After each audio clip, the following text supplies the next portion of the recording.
এদিকে উজানের ঢল ও বৃষ্টিতে সিরাজগঞ্জে যমুনা নদীর পানি বাড়তে শুরু করেছে। এতে তলিয়ে যাচ্ছে নদীর অভ্যন্তরীণ নিচু চরাঞ্চল।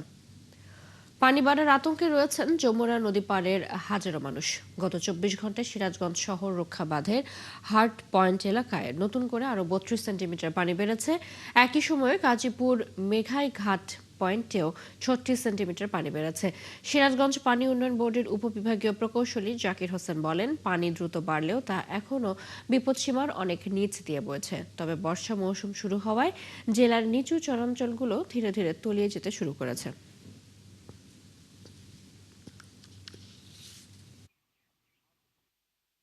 পানি বাড়লে আমাদের ক্ষতি হয়, যেমন সিরাজগঞ্জে যাওয়া আসার কষ্ট হয়, নৌকা ঠিক মতো পাওয়া যায় না, তারপরে ক্ষেত খোলা তলে যায়, এগুলা কাটা যায় না, এরকম বিভিন্ন ধরনের সমস্যা ভোগ করতে হয় আর কি। বর্ষা মৌসুম যখন আসে আমাদের মূল সমস্যা বেশি হয় চলাচল।